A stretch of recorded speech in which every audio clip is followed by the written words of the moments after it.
Hi guys, it is me, Natalie Simone. Today I'm going to be giving you guys a look into my glute day routine.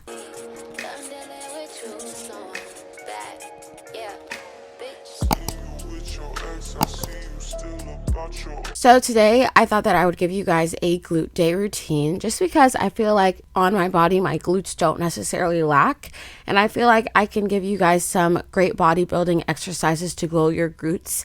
Always when I start my glute day, I love to stretch. Stretching just gets me warmed up and ready to honestly just move better, mobility. I just feel like it strengthens your muscles in order to get yourself ready to lift heavy. This is going to be a mostly weightlifting exercise day. It's not really body weight, but I always like to do dynamic stretches. This just gets me warmed up, nice and ready, just so that my muscles are prepared for the weight I'm about to lift. Most of my workouts include weight. Really, all of my workouts include weight. I always like to do dynamic stretches and not just regular stretching where I am pausing in my stretch, just moving around, kind of getting a good feel and waking my muscles up. Basically, I really just do basic stretches, like I'll do up and downs with, like, while I'm in the squat position, I'll rock my legs back and forth, stretching out my hamstrings. Really, honestly, like I just said, just getting a really good stretch. I will swing my legs back and forth. I do a dynamic stretch like that, opening my hips up, really working on my mobility. So always what I start off with is barbell squats. I'll kind of give you guys a look into how I do them. First, I always start with the bar, just the bar, and I always set up my safety bars. Make sure that when you are setting up your squat, you're setting it up safely. Make sure the little hooks that the bar rests on are at a good height, so where that when you lift up, it's not still hitting the bar, or when you're setting it down, you don't have to lift up on your tippy toes to put that bar down back into the squat. So I always like to start off with the bar. I like to make sure that I'm going to be able to squat comfortably and correctly, so driving my knees out. Honestly, foot placement is just for you, whatever you're trying to work out. Foot placement is truly up to you. I like to have my toes pointed out, driving my knees out, and then I just go up and wait from there. I try to get as much depth as possible. I'm not somebody who's like a stickler on depth. As long as you go low enough, you'll be fine. And that's just how I like to start off. So I like to warm myself up. I don't start my warm-ups with knee sleeves, but later on you will see that I do put on knee sleeves. Today I kind of do a lightweight, moderate weight, and a heavy weight. 125 on each side for me is a warm-up. 145 on each side for me is moderate, and then a 45 and a 25 on each side is going to be heavy. Some days I'll do 8 reps. Some days I'll do 6 reps. My PR, I'll do 4 reps on it. I'll do 6 reps on it. My moderate weight, I'll do 8 reps on it. I'll do 6 reps on it. You know when it's heavy when you're not able to reach 4 reps. 1 rep, like PRs, that's just not for me. I don't do high reps on squats just because I'm already lifting very heavy, because it's a compound lift. It's my first lift. Oh, I didn't say that. I do my squats because it's my compound lift. A compound lift is basically something that is working out a large portion of muscle on your body. So it's always a compound lift is always what you want to start off with. You're using a big portion of your body to move weight. Your legs make up probably more than 50% of your body, and you're going to be using a lot of force and strength to drive yourself up. So you want to make sure you have the most energy, and that the barbell squat is one of your first exercises. Like right now, I'm not just doing my hamstrings, I'm not just doing my quads, I'm not just doing my calves, I'm doing my glutes, my calves, my hamstrings, everything all in one. And like I was saying about reps, so I honestly will I really just do my own thing on squats. When it comes to squats and reps, it truly is up to you. I really just go with the flow when it comes to these, how I just see how my body's feeling, and it all depends on really sometimes what I eat. If I haven't had a lot of carbs in the day, I'm obviously not going to be able to lift as heavy. If I did have a lot of carbs, I am going to be able to lift a little heavier just because I have more substance. But yeah, these are my squats. It's pretty simple. And then I will kind of do like a drop set. How my reps go is I'll go from 12 to 10, then I'll do 10 to 8, and then I'll do 6 to 8, 8 to 6, and then I'll do maybe 6 to 4, if you kind of get what I'm saying. So my first set, I'll try to get 10 reps. My second set, I will do 8 reps, 10 reps. Third set, I'll try to get 8 6 reps. My last set, maybe I'll hit 6 and I'll be done.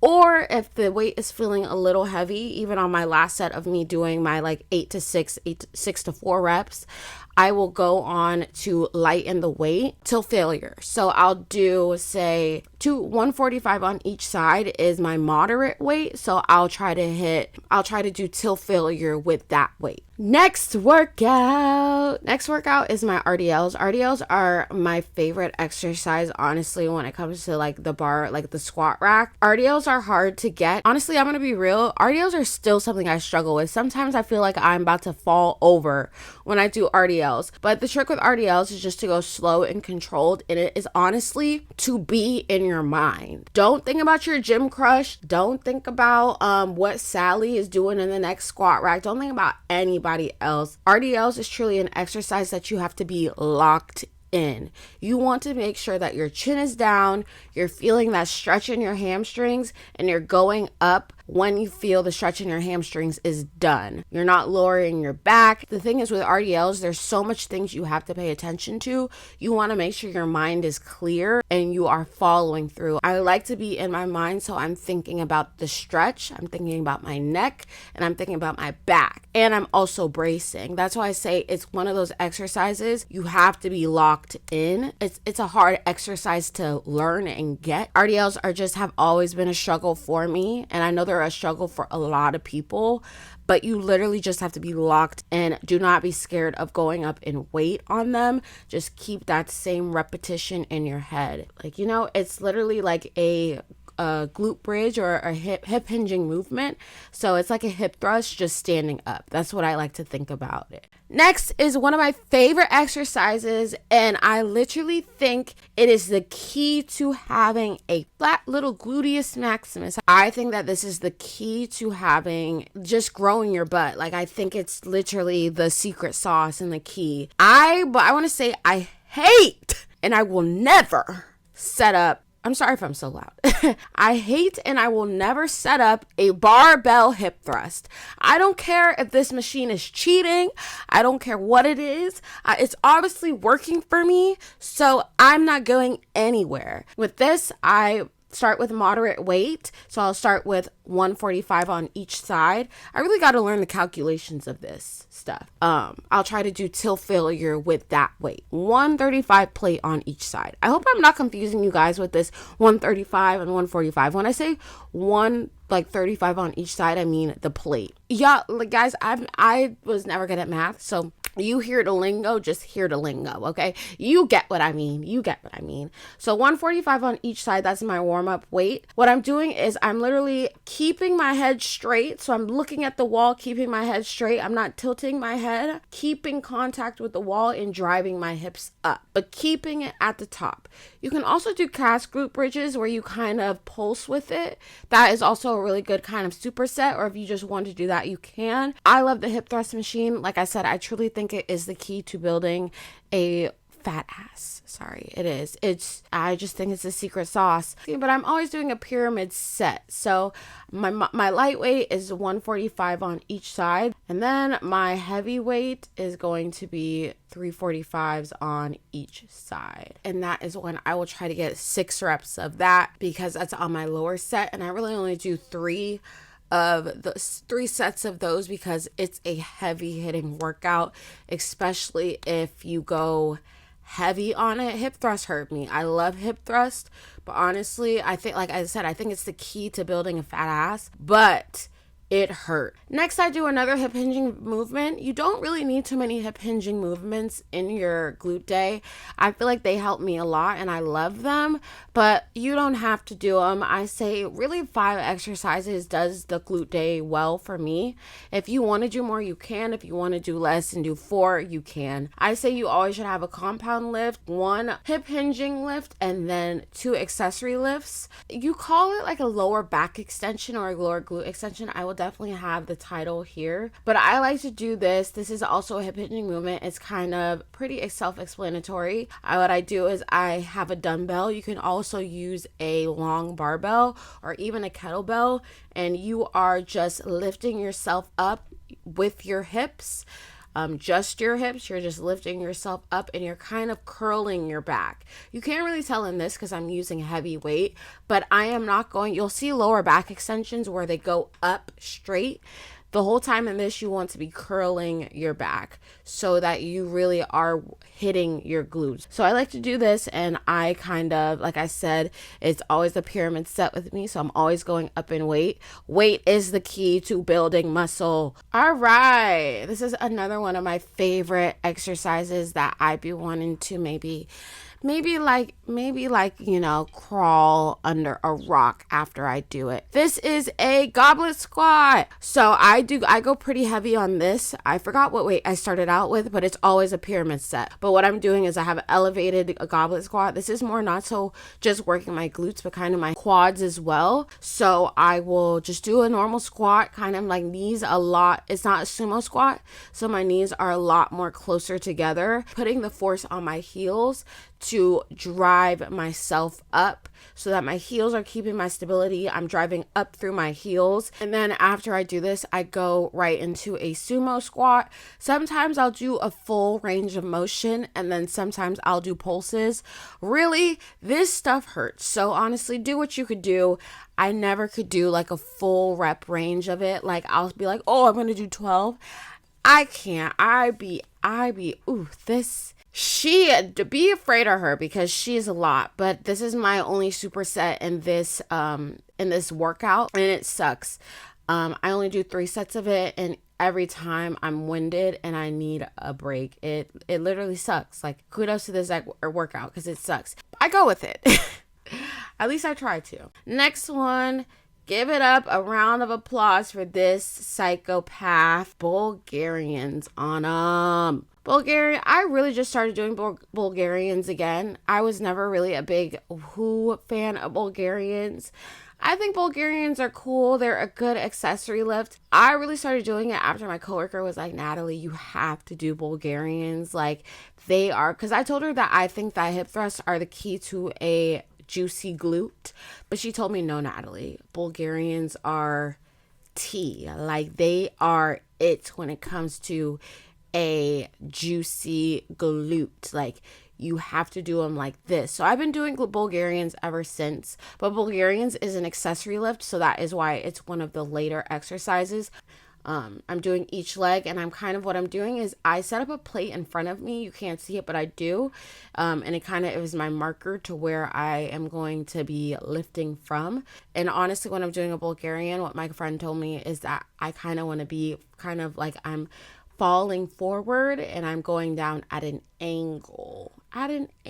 So that's how I do my Bulgarians, because you can't really see it from straight up. You can kind of see it, but I'm more of going down at a diagonal range of motion rather than a straight up range of motion. But I did feel it. She was right. I was feeling it today. Bulgarians were Bulgarian, and I'm kind of going light on them because, like I said, I don't really do Bulgarians a lot, but I am always doing a pyramid set. Go up in weight. I can't stress that enough. Now, when you're starting out, you may not really know what failure is. What failure is when you truly just cannot do another rep again. I don't like to go too much to failure. I'm going to be honest. I'm not going to lie to y'all. I don't like to go too much to failure because, especially on a leg day, it hurts. Like, if I went to failure all the time, my legs would probably give out. That being said, you don't always have to go to failure. As long as your reps are slow and controlled and you feel a struggle in them and you feel like you're about to hit failure, you're good. I know a lot of people are like, hit failure. Honestly, guys, working out isn't all that serious. As long as you're working that muscle and you're doing it in the correct form, in the correct fashion, where you're not just breezing by your workouts, you're fine. Next, I like to do hip abductors. So before I was doing glute medius kickbacks, but I feel like hip abductors just work really well for me. I don't know what it is. I've stopped doing glute kickbacks. Maybe one day I'll start again. I feel like glute kickbacks, they kind of get annoying. But that is a good accessory lift. The reason why glute kickbacks get annoying to me, because I feel like it's an RDL, whereas one of those workouts you just have to be locked in. Your mind cannot be anywhere else. And it's like sometimes the glute medius kickbacks, I don't always feel in my glutes. Glute abductors abductors when it's hitting your glute medius burns so good, burns so bad. You truly do feel it, you know.